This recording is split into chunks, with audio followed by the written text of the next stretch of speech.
edition here on a Friday night. Coach Ron Jackson, Nathan McCreary bringing this one to you. As we got week 5. We had a little bit of a bye week, Coach Jackson. You got me here 5x5. You got me? Yeah. All right. Yeah, we've having a little bit. Coach is on the road. I just got home from Panama City Beach, Florida, on a nice little 4 or 5 day trip. So we had a little bit of bye week action this week, but we wanted to get these games in. A handful of games we want to talk about. Coach, you are in Richmond, Kentucky there for the Eastern Kentucky game. How are you doing? How was the trip? How was your week? Man, it was a good trip. My little middle school team, we won Thursday, so I always got to give a little shout out to them. Kids playing hard and whatnot. Yeah, we got you a good view of the home 2 suites back there. So I apologize without having my little background or anything. And I've met a couple of friends here, so if you hear anything in the background, matter of fact, they may get on the show. I guess. Hey, I'm game. Yeah, well, we'll see. That I can tell you this: they're in the right frame of mind to be on the show. So this is number 1 for tonight, Coach. This is number 1 for tonight. We'll see how it goes. You know what? I'm not going to tell you how many. Hopefully, the statute of limitations has run out on a lot of stuff that I've done in my life, and I'm definitely not going to elaborate on what I've been doing tonight. We went to axe throwing. Yeah, and, tell me about that. I've been one time and I got like 2 bullseyes. I was fired up about it. Dude, my wife is slaw.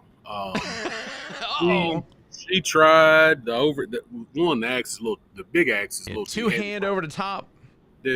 But they're real nice. They showed us what we're doing and how to do it and stuff like that. She likes throwing the ninja stars and the little things. So if you find me laid over dead someplace and I got a ninja star in my neck and we got a small suspect axe in my back, I can tell you exactly who did that. So that's when she found the foot shavings in the coffee creamer. Hi-ya!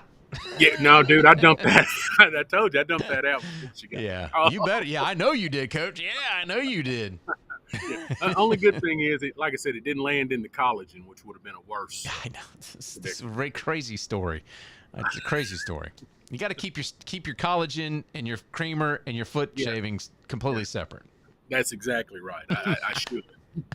All right, Coach, let's go ahead and get to some of these games. As we're going to do this one as quick as we can, get this show posted. And, hey, what's up, Brandon? Good to see you, man. Brandon Haddock is in the chat. Great to see you. Brandon Joseph couldn't be here. He is actually in the midst of calling a high school football game in Georgia. So good stuff, stuff all the way around. Before we even get started, I need to give a shout-out to Brandon. He was absolutely right about how his North Alabama team was going to play against Illinois State the other weekend. I mean, so shout out to Brandon. Maybe Brandon ought to submit some picks. I told him. I told him we're gonna have to get him on the show. He actually said he was going to start a podcast and kind of focusing. He's outside of Florence, and we'll have to arrange to get him on. And we're also going to talk. I've talked to a couple of other podcasts and maybe do a collaboration podcast as well. So, all right, yeah. Before this gets too low and my picks start going sideways, let's go ahead and get to these games. We're going to start with a doozy, Coach. It's number 17, South Dakota, visiting number 1, North Dakota State in Fargo. It's an undefeated NDSU. It's a critical Missouri Valley Football Conference opener. Marks the 90th meeting between these two historic rivals, by the way, with NDSU leading the all-time series 58-28-2. The Bisons enter as the statistical juggernaut, boasting the nation's top-ranked defense with only allowing 158 yards per game and passing defense of 78.7 yards per game. The Bison averaged 46 points per game, 5th nationally, while only allowing 5.7 teensy-weensy little points, which is 2nd nationally. South Dakota averages 21.5 points offensively while surrendering 28.3 defensively. The Bison's offense is explosive. We know this. 504 yards per game compared to South Dakota's 341. The Bisons hold a distinct advantage in rushing as well.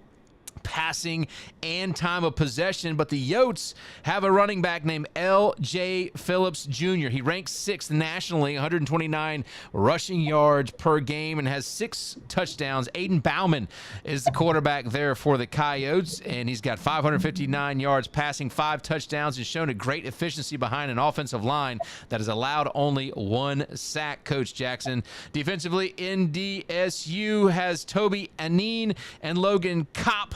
There are disruptive forces for the Bison. See if South Dakota can rely on their offense to push the ball. But you got to think about offense for NDSU. Cole Payton has been sensational, completing over 70% of his passes, 706 yards, 6 touchdowns, 175 yards rushing. He's got a pass rating of 214.7, a passing efficiency, which leads the MVFC. And then Baruch Panu anchors the ground game with 220 yards on the ground, 5 touchdowns. Bryce Lance and Rajay Nelson provide explosive receiving threats. Nelson has 4 touchdowns. This is going to be a fun one, Coach Jackson. I think that NDSU on its face looks like they are going to be the favorites here, obviously, but it's always a fun matchup when you got some Dakotas, and Brandon Haddock has already said NDSU in this one. You know, I'm going to agree with Brandon. First of all, it's in North Dakota, so it'll be at the Fargo Dome, so that'll be that place will be rocking. Now, here's the thing: the difference is going to be the wide receiver. Right? Dude, he's one of the best players in the country. It's a shame it's Trey Lance's brother. Yes, Bryce. Bryce Lance.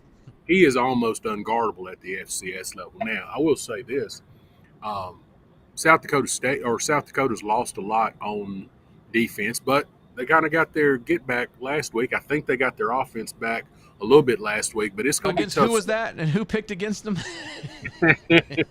Do not break your neck. Don't break your arm patting yourself on the back. No. I picked Drake. I was in the mud on that one. Yeah. That's exactly right. You know what? I'll break my arm patting myself on the back because I believe you can pat yourself on the back there, Coach. Yeah. It's going to be a great game. It's going to be a lot of people there. It's really what the epitome of what FCS football should be about. But I'm going to have to go with North Dakota State too because I'm going with the home team. Yeah, Brandon Joseph and I also go North Dakota State on this one. Listen, it's just going to be too much. I think it's going to be a good football game. I'm thinking probably fourth quarter, you're going to know who's going to win this football game, and it's going to be NDSU there in the Fargo Dome. I hope it's a competitive matchup, but man, show me somebody. Just show me something, South Dakota. Yeah. Show me something. And we'll have the conversation. Otherwise, it's NDSU, I think, is the reasonable matchup here in the regional choice. All right, here we go. Alabama State and Florida A&M Rattlers. It's 2-1 for the Hornets as they travel to Tallahassee to face the FAMU Rattlers 1-2 this critical early season SWAC East division matchup. Alabama State boasts one of the SWAC's most prolific offenses, averaging 36 points per game, 430 yards of total offense. The Hornets have particularly been balanced with 262 yards passing, second in the SWAC, and 167 yards rushing per contest.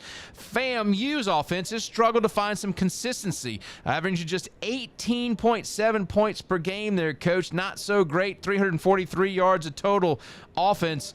Defensively, the Rattlers have allowed 30 points per game, which is 48th nationally in total defense, 356 yards overall as far as the Rattlers go. Alabama State's defense has surrendered 22.7 points per game against a challenging schedule that included UAB and Southern.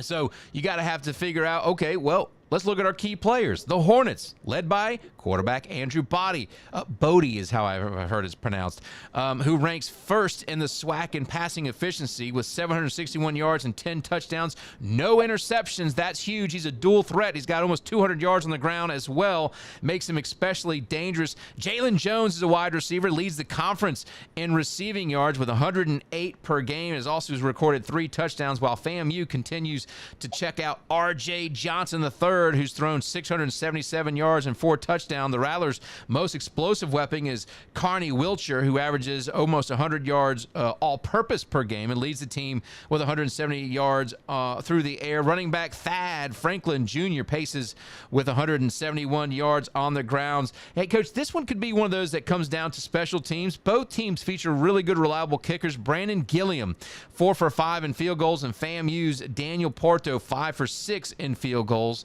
This is always going to be an interesting match. Alabama State has seen some national attention. FAMU, though, at home, it's on HBCU Go. What you think, Coach? Man, the good thing is my wife's upstairs because as a proud Florida A&M graduate, she's probably not going to like what I got to say. Listen, the Alabama State Honeybees, that's the dancing group for Alabama State. They're absolutely fantastic.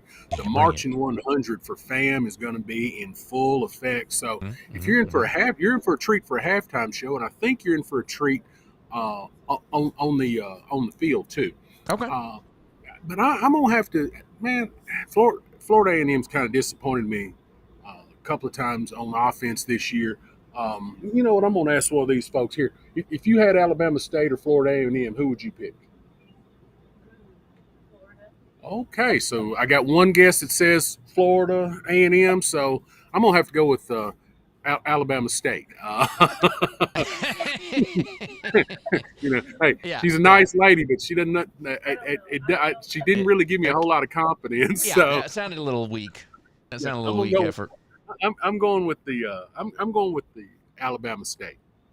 Yeah, Coach, I've seen this Alabama State team play. By the way, Brandon Haddock says ASU as well. Brandon Joseph also says ASU. It's not one I'm really happy about. Here's what I don't want. I don't want a 13-10 battle. I think FAMU could win that game. It's in a shootout. It's Alabama State all day long. If the offense is rolling, right, Alabama State puts up 17, 20 points. I don't think FAMU can match that. Yeah. So I'm going to go Alabama State. I think they got the horses to get to that kind of game. But if the defenses show up for FAMU, all bets are off. It ain't shown up all year, so I'm going to go 34-17 ASU. Hey, I'm with you. If it's 30-something, I'm thinking it's a 2-touchdown win for Alabama State. All right.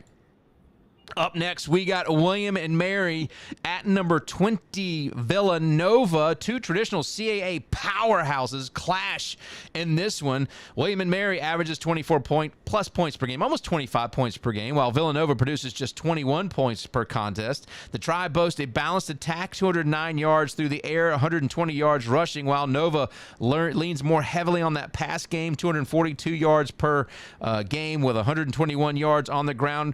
Pat McQuaid has thrown 659 yards and 3 touchdowns. Just one interception for Villanova, completing 58% of his passes, while William and Mary counters with that dual threat Tyler Hughes, who's amassed 726 passing yards and 187 rushing yards, 9 total touchdowns. The Wildcats feature a dynamic backfield running back David Avit, 237 yards. He's averaging 5.5 yards per carry, Coach, with 3 touchdowns. The receiver Luke Kalela also has 15 catches, 244 yards. The Tribe counters with versatile running back Rashad Raymond, who's got 213 yards, 3 touchdowns. Explosive receiver Devin Thompson is their key receiver, 10 catches, 204 yards. He averages 20.4 yards per catch, by the way. He's got 2 touchdowns on the year. Defensively, William and Mary's led by linebacker Luke Banbury. He's got a team-high 25 tackles and 5 pass breakups. And Nova relies on linebacker Shane Hartzell. He's got 24 tackles. And defensive back Christian Sapp, 17 tackles, 2 pass breakups. On the edge, the Tribe hold an advantage with 28 points per game compared to Villanova's 40 points per game. The Tribe has also been particularly stout against the pass while generating more sacks, 6, and turnovers. They've got 5 more than the Wildcats. All right, Coach, this is a traditional game. Pretty good. Wildcats and Tribe. Brandon Haddock says it's going to be William and Mary. I'm not so sure on this one. Brandon Joseph says it's Nova. I think I'm going to go with Brandon on this one. I think William and Mary is going to go on the road and pick up a win against Villanova. It's going to knock them out of the top 20. This is a big matchup. I'm going with the Tribe on this one, Coach. You know, Villanova's a tough place to play. Last time I was there, it's freezing cold, and here's the other thing: they got a pretty good fan base, so I think the home field advantage will be for Villanova. I don't trust William and Mary offensively. So sometimes they put up 10 points, sometimes they put up four points. I'm thinking this is going to be a crooked score game, something like, I don't know, scores that you don't see, 19-15 or some mess like that. 5 to 2.5. Well, the Yankees will probably score more runs than put more points on the boards than both these teams will. Yeah. I'd like for Mike London and William and Mary to be a little more consistent week in and week out. No doubt. But without that, and you playing on the road, give me Villanova. Well, here's the thing, Coach. If this comes down to field goals like we were talking about the game previously, both these teams have had problems with field goals. So, you know, it could be anyone's game. William and Mary can play a tough defense and keep the points down. I think you may be looking at a low-scoring game with a Tribe win. Again, if Villanova gets rolling, I think it could be a tough match for the Tribe. So they're going to have to do something to stop Pat McQuaid and that Nova offense if they want to pick up a win. This is the next game we're going to talk about, Coach. Is one I know you're looking forward to. Here we go. Oh, I forgot to put us on camera there. That's okay. And that bourbon's hitting a little bit quick. All right, here we go. Undefeated Tennessee Tech Golden Eagles at 3-0 host Tennessee State Tigers at 1-2. This compelling OVC Big South matchup. This should be a good one. Will Tennessee Tech boast the nation's top-ranked scoring offense, averaging 60.7 points per game, has been devastating on the ground. 269 rushing yards per game, and through the air, 284 passing yards per game. The Golden Eagles' balanced attack has contrasted sharply against Tennessee State's, who struggled offensively. They rank 119th in passing and 81st in rushing, while scoring just 16 points per contest. Defensively, both teams have shown good strength. Tennessee Tech ranking 6th nationally in scoring defense, while 2nd against the run. Tennessee State has been respectable on defense, 34 points per game, while ranking 23rd in third down conversion defense. They're knocking those plays out, the teams off the field, and getting their offense back out there if they could do anything with it. Tennessee Tech quarterback Kiko Vesperis has been exceptional. 68% passing percentage, 736 yards, 8 touchdowns. His favorite targets are Maury Sullivan and Noah Robinson, a transfer into Tennessee Tech. Just like Vesperis, the ground game features potent duo Quintel Quinn and Quadarius Jennings. They both have 4 touchdowns apiece, whilst Tennessee State relies heavily on Kendrick Rhymes, who ranks 17th nationally with 328 yards and leads the team with 4 touchdowns. Receiver Devon Slaughter has 8 catches and a touchdown, provides a primary threat on the offense for Tennessee State. Coach Jackson, I tell you what, Tennessee Tech is rolling. Tennessee State is going to have a pretty special game, in my opinion, to pick up a win at home. Yeah, defense is going to have to come to play. And here's the thing: the Nissan Stadium's not really going to provide the Tigers with the home court, with the home field advantage that most teams get out of being the home team. Tennessee Tech's just about 45, 50 minutes up the road, so it's not a long trip. Coach Wilder's got a fantastic roster. I don't think this one's going to be close. I think it gets ugly real early. I'm looking somewhere probably 44-17, 44-10, somewhere in there. And not only, listen, Bobby Wilder's got a good offense, but he's got a good defense too. Yeah, they're freaking balanced. Yeah. It's going to be tough sledding for my Tennessee State Tigers, and I hope they don't get too mad at me, but there ain't no way I'm picking them tomorrow. Yeah, I think it's a strong pick. Brandon Haddock also picks Tennessee Tech. Brandon Joseph picks Tennessee Tech, and I also pick Tennessee Tech, which means Tennessee State will win probably.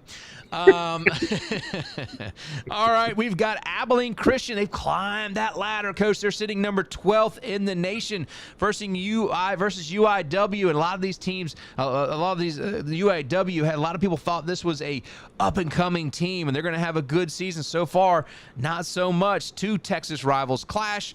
Both teams featured high-power passing attacks. ACU averaging 252 passing yards per game behind quarterback Stone Earl, who looked fantastic, by the way. I thought he had controlled the game exceptionally well last week. He's got a 71% completion percentage and 6 touchdowns, while UIW counters with dual-threat quarterback E.J. Colson, 75.4% completion rate, which is number 1 nationally, by the way, and Richard Torres, who's got 69.5%. Richard Torres is his go-to quarterback, by the way.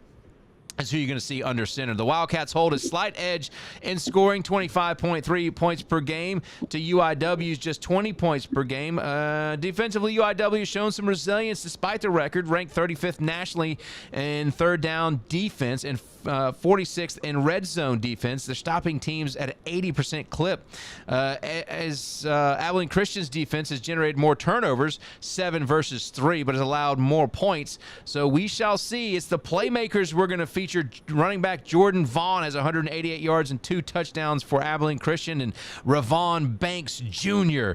plus wide receiver Dallas Dudley and Javon Gibson, the brother of Xavier Gibson, is attacking the offensive side for ACU, while UIW, they've got Jamison Garcia and Cheaton James, while running back Jalen Spears leads the ground game, 135 yards. It's 3 touchdowns for James, 3 touchdowns for Garcia, as the quarterback there, Torres, has a couple of threats that he can mix it around to. So we shall see here. Defensively, ACU features linebacker Will Schaefer and safety Rayshawn Miles Jr., while UIW relies on Kendrick Stone and safety Declan Williams.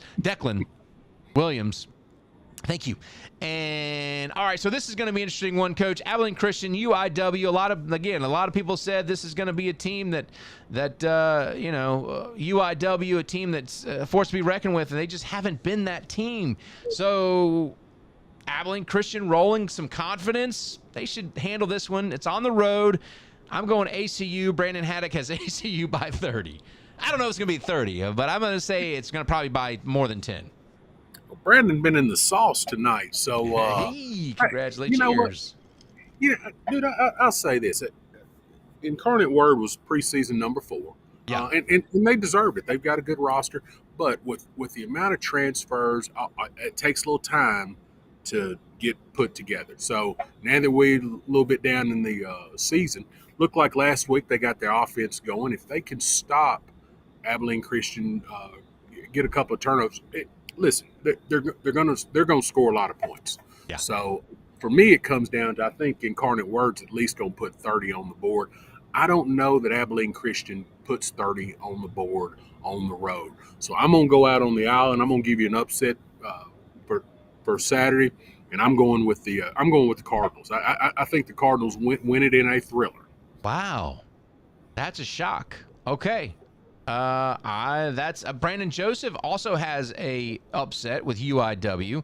And I'm going Abilene Christian, not by 30, to be honest, but Abilene Christian should win this game. So we'll see. I do think it's a good test, by the way, and teams that make deep runs find a way to win these games that are going to be tough, right? And I think Keith Patterson's going to have that team ready, and we shall see. All right, let's get to it. Number 18, West Georgia, facing the road, Southern Utah. Despite their record, Southern Utah boasts one of the nation's most potent offenses, averaging 39 points per game and 492 yards of total offense. The Thunderbirds feature a balanced attack with 288 passing yards, which is 10th in conference, and and 10th in the nation, and 203 yards rushing per contest. That's going to be something that West Georgia is going to have to overcome. Offense is led by Bronson Barron for SUU, ranks 3rd nationally in 1,000+ yards already, 9 touchdowns. And then you also have Joshua Dye with 538 yards, leads the conference, 6.6 yards per carry, 7 touchdowns. And Gabe Nunez, the top wide receiver. The Thunderbirds also boast great special teams with Rand Sawyer averaging 33 yards per kick return and 1 touchdown, while Braden Whistler has been also great as far as a punt returner. I do believe that West Georgia, Davin Widener, they bring the heat. And so we're going to have to see if West Georgia's defense can stop this big Southern Utah offense. I think that's probably overall the question that you're going to have to see answered by West Georgia here, Coach. Can they overcome what Southern Utah and Delane Fitzgerald's going to bring? And, you're on the road. You've had a lot of national attention. Yeah. You pick against West Georgia now. They're on the up and up. Brandon Haddock says SUU by a little. We'll see what happens. Well, here's a couple of things. You're going to get a well-coached team with Coach Fitzgerald. Yeah. You know what? He asked me about where's a good place to fish last time we had him on the show, and I didn't really get a chance to elaborate, but I'm more of a cane pole fisherman with pulling in them crappies, so I don't know that I could give him a good answer. But listen, Cedar City is a tough place to play. It is tough. West Georgia's going to have to travel across 3 or 4 different time zones. You're going to have to put up with them throwing sourdough bread in the stands at halftime. Listen, I'm not going to be wrong with them 3 weeks in a row. So give me the Thunderbirds. I'm going to go with Brandon. I think it's going to be a tight game because, listen, West Georgia is the truth. They got a fantastic offense. They've got some receivers that look like NFL receivers. A lot of hype, a lot of excitement and whatnot. But I don't believe they're going to get it done in Cedar City. So let me have the Thunderbirds. I'm going to say it again. Davin Widener's efficiency, his ability to pass the football is just not quite there. I don't have a lot of confidence. The run game is there. The defense is there. I want to see more out of that young man. He's a dual threat. He can run the football, but I don't think he's a particularly pinpoint passer, right? He doesn't throw the ball. So he misses receivers. But he's a dual threat. I think it's going to be a good contest. I think it's going to be a good competition for West Georgia to see if they are for real. But I'm going to go Southern Utah. I think Southern Utah's defense, I don't know if they're getting better a little bit at a time, but, I mean, they're bad. West Georgia could put up 50 on them. I don't know. I don't think they'll put 50 up on him. And I agree with you on your quarterback, but he may not be the strong-armed quarterback that throws it down the field like Jeff George used to or anything like that. But I think he is a leader, and I think he is he's a game manager. That's so important. I don't expect it to get out of hand, but I do expect that the travel to Cedar City is tough, and it's real tough from Carrollton, Georgia. So, and here's the other thing. Their locker room is about 2 miles. Well, it's not quite 2 miles, but it's a haul from the locker room to the field. West Georgia's going to be out of breath by the time they come out of the locker room to the game. So, yeah, give me the Thunderbirds. Yeah, all right. It's Thunderbirds across the board for you, me, and Brandon Haddock.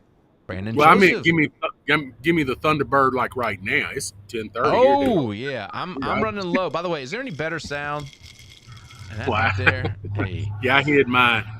West Georgia, Brandon Joseph has West Georgia going on the road and picking up the win. All right, we're rolling through here. All right, up next, we've got Cal Poly.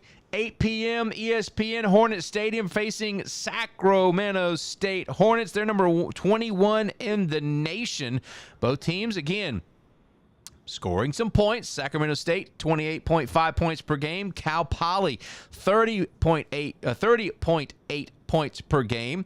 Hornets boast a good balanced attack on offense, rushing and passing, while the Mustangs rely heavily on a passing game. You're going to be trying to push the ball down the field. Cal Poly's led by explosive receiver Michael Briscoe, who ranks among the conference's best with 21 catches, with 428 yards and 7 touchdowns. Quarterback Ty Daffenbach has been efficient. 67.3% of his passes have been completed, 579 yards and 5 touchdowns, while adding 89 rushing yards. Sacramento State, it's the go-go offense. Receiver Ernest Campbell is averaging 28.5 yards per reception, which is number 1 in the conference. 228 yards total, 3 touchdowns. And Cardell Williams, the quarterback there, 138 rushing yards, 586 yards through the air, 7 total touchdowns. Then running back Damian Henderson second with 4 touchdowns. It's a big-time offense there for Sacramento. They're trying to get things started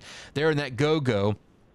The Hornets defense hold an edge defensively, 21 points per game compared to Cal Poly's 30 points per game. Sacramento State's aggressive defense leads the Big Sky with 18 sacks already, by the way. Jalen McLaughlin has 5 sacks, while Dalen Hampston has 3.8 sacks. Cal Poly's defense features standouts linebacker Mike Diamato, who's got 37 tackles and 3 sacks, and defensive back Kenny Olsen. So Cal Poly and Sacramento State. Coach Jackson, this game hasn't been particularly impactful in the playoff standings for a very long time. Sacramento State's had its ups and downs. They're still learning under Brandon Marion. They're trying to figure things out. Cal Poly's had some good wins. They've had some good matches. They've had some good contests. They've been in some games.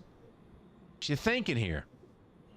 I think you don't put go-go on the side of your flipping helmets if you don't plan on putting up some points. So simply on that, plus, they got them at home too. So I think they're coming together. I mean, again, with all the moving pieces, it takes a little while. So they come out kind of slow, but they've gotten that offense going the last couple of weeks. I'm going to go with Sacramento State, and I think they win pretty big. Yeah, Brandon Haddock says Sacramento State is his choice as well. I don't think that this one's going to be close either, honestly. I think this is probably one of those that Sacramento State's probably going to put up 35-plus points. Cal Poly's probably going to, struggle to score, frankly, and it's not going to be much of a contest as much as I wish it would be, because the Mustangs have been a good program, but I think this is just too much for them. So Sacramento State across the board for Brandon Joseph, me, Brandon Haddock, and Coach Jackson. Okay. Up next, we've got, this is an interesting one now. Number 9, UC Davis hosting Weber State. Should be a good matchup. Weber State's been kind of up and down. UC Davis boasts one of the Big Sky's most explosive offenses with 38.3 points per game, while generating 384 yards of total offense per game. That's pretty good. The Aggies' balanced attack features a powerful ground game of nearly 200 yards per game and efficient passing of 185 yards per game, which is an area they want to improve upon. Weber State counters with a modest offensive output of 23 points per game and 305 yards per game. They rely heavily on running backs Davion Godley, who ranks 3rd in the conference with 75 rushing yards per game and 3 touchdowns. Key players for UC Davis is their dynamic running back Jordan Fisher, who averages an 8.7 yards per carry average. He's got 3 touchdowns. Caden Pennick looked extremely good last week, 465 yards and 6 touchdowns. And Samuel Gabato Jr. has got 9 catches and 147 yards and 2 touchdowns. Weber State has dual threat quarterback Jackson Gilkey. He's got 555 yards passing, 170 yards rushing. Explosive player Jalen Record. Not sure how you pronounce that. 10 receptions, 135 yards in the passing game. Defensively, They've had their struggles. Weber State has 39.5 points per game, and UC Davis has allowed 42.7 points per game. They have an FBS opponent, however. Wildcats have generated more sacks. Aggies have 5 sacks. Wildcats have 8 sacks. UC Davis does hold the edge in total defense. All right, Coach. This is the number 9 team in the country facing Weber State, a team that, man, they can come in and upset some folks now. Uh-oh. Coach Jackson disappeared on me. He gone. We'll have to wait for him to come back in here. I'll tell you what I think. I think UC Davis should roll in this one. But Weber State is a team that could possibly come in and pick up a win. I'm not saying it's likely. I'm not saying I would pick Weber State. I'm not going to pick Weber State. It's UC Davis for me, and Brandon Haddock also picking UC Davis.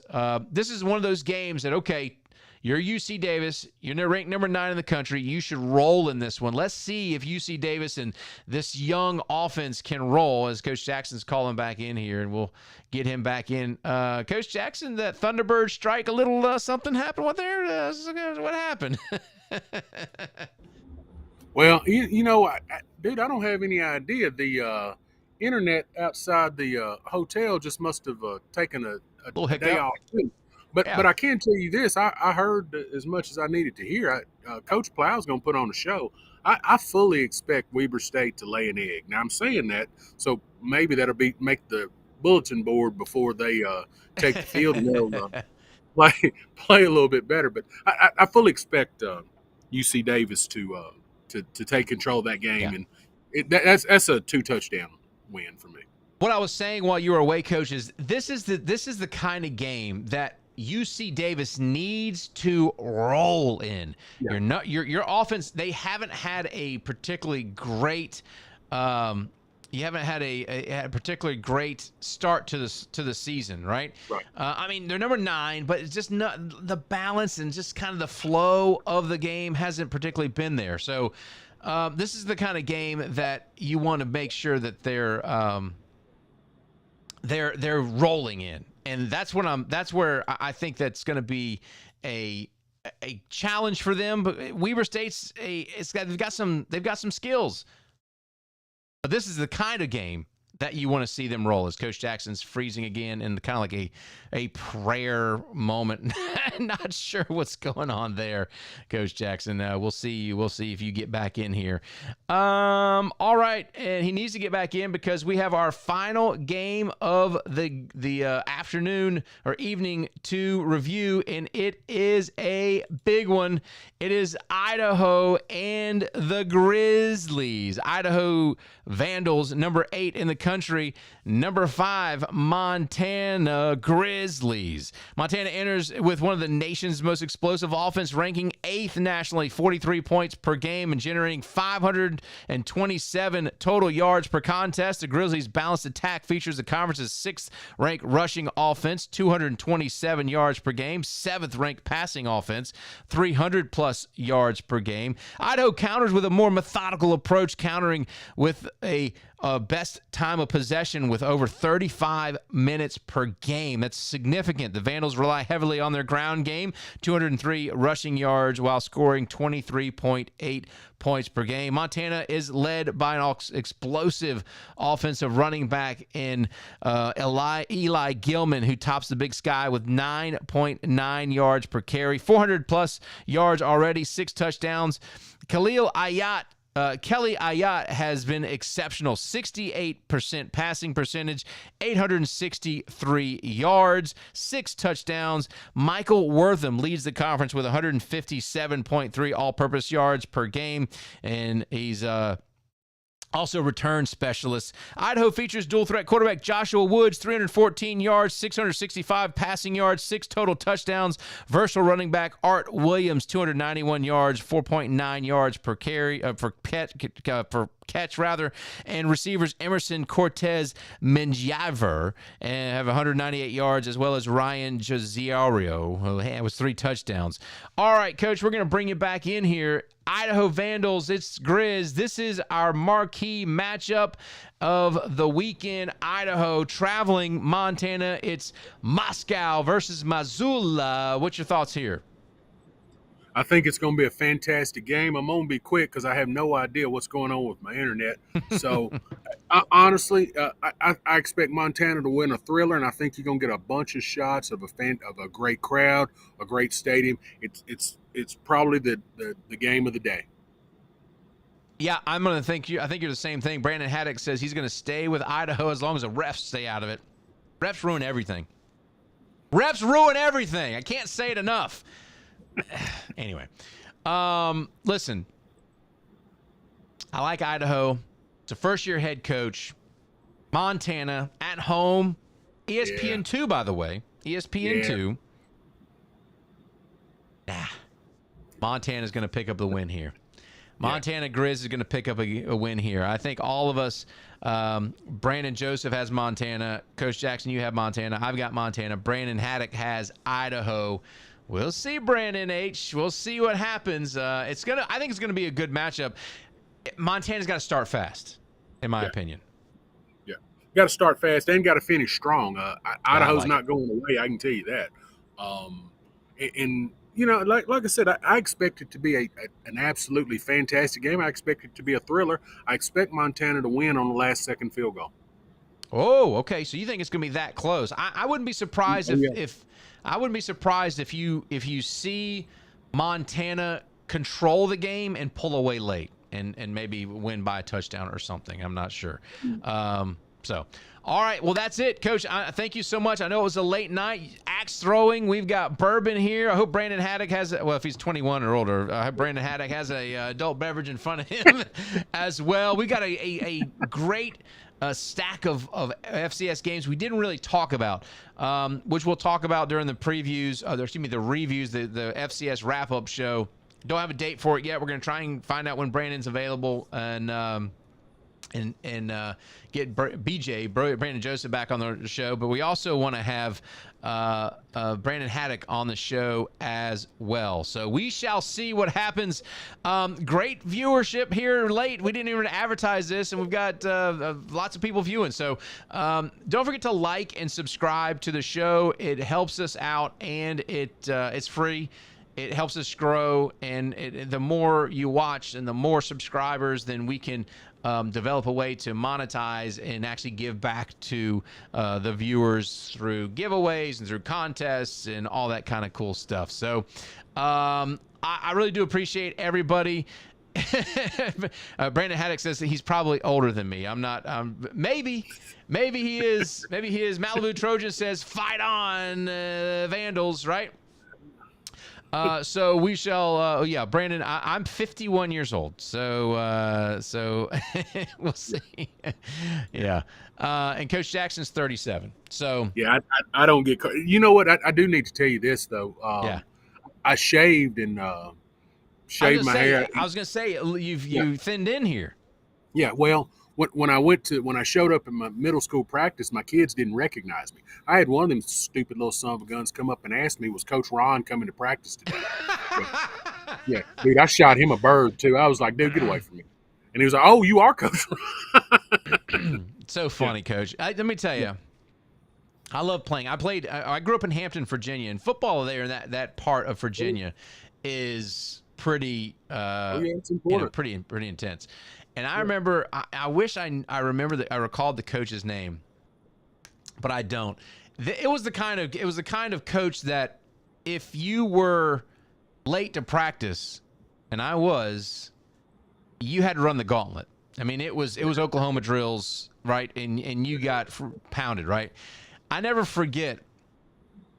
Me and my buddy Jason were driving to practice. His dad brought us, and he was late. And Coach, I was one of 3 white dudes on the team, okay, which made us really good. Yeah. I was a backup quarterback. I wore number 12 because of Doug Williams fan.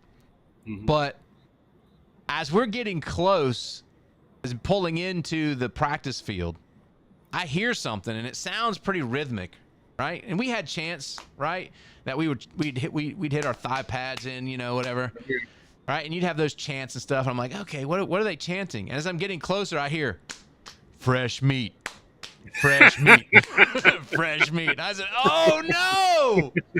And I got absolutely worn out. I almost quit football because I had a dipstick coach that was like that, and I was late for practice every day. And our coach was just like, he was a stickler. If you were late, you had to run. Now, the problem was the coach was my damn daddy, and we was late every flipping day. Why he didn't pick a time that we could make, I have no idea. But, so literally I almost quit football over that. Yeah. Well, the one time in high school, and I grew in between my my sophomore and junior year. I went from like 5'6" to 6'1" ish, right? And sorry, I have ice. I don't want to crunch in the microphone, but they put me at running. I was 5'7", maybe. I was 110 pounds. I don't even know, sure. As on a freshman team in high school, and they put me at running back. We had one guy. I played at Walton, right? I'm wearing my Walton Raiders shirt. Red and blue and red and we had blue face masks, right? Except for one guy on the defense who had a yellow face mask, which I don't know if it was strategy, but you saw him coming. They're like, McCreary, you're at tailback. Yeah. And we're just running a dive up the middle. And I'm like, you want to stay away from him. He's got a crazy helmet because his helmet's bigger than everybody else's. Yeah. Yeah. Coach, they said just grab the back of the fullback's jersey and go through the, A gap. Right. Okay. I go through. I'm looking at the fullback's numbers and they disappear, and that yellow face mask comes at me and it hits me so hard, Coach. I flew back. I held on the football. I flew back. My pants rolled down halfway down my butt. The pads and the girdle completely flew out, right? My helmet's on half sideways, and I can look through the ear hole and see the coach is laughing. And I'm like, okay, all right, I get it. Not my finest moment, Coach. Right. Not my finest moment. I understand. But listen, you have a great time there in Richmond. Thank you so much. We will talk more throughout the week. Brandon Haddock, thank you for the interaction. Malibu Trojan, thank you so much for the interaction. We do appreciate you guys checking us out, listening, like and subscribe, share it. It's a big help. We also put this on Spotify if you like that. Spotify's numbers look great, by the way. We don't do a whole lot of publicity over there, but yeah, they look good.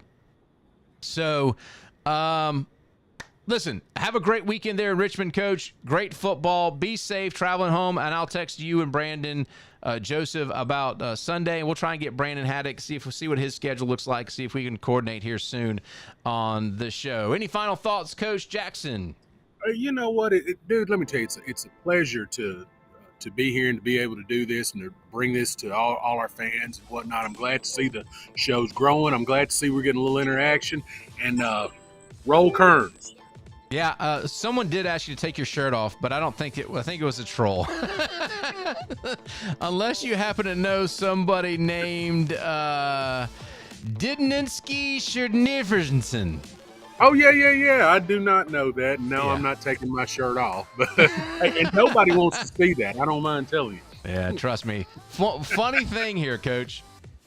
I got home and I just got home from PCB, as I said, and I'm burnt to a crisp from neck down, except for a zigzag pattern across my chest where I must have sprayed the sunscreen. Wow. It's not great, Coach. It's not great. So anyway, all right, gentlemen, y'all have a great night. Enjoy some FCS football. We see this way. Let's go. It's the FCS Checkdown for Coach Ron Jackson. I'm Nathan McCreary. Say, let's go. Woo.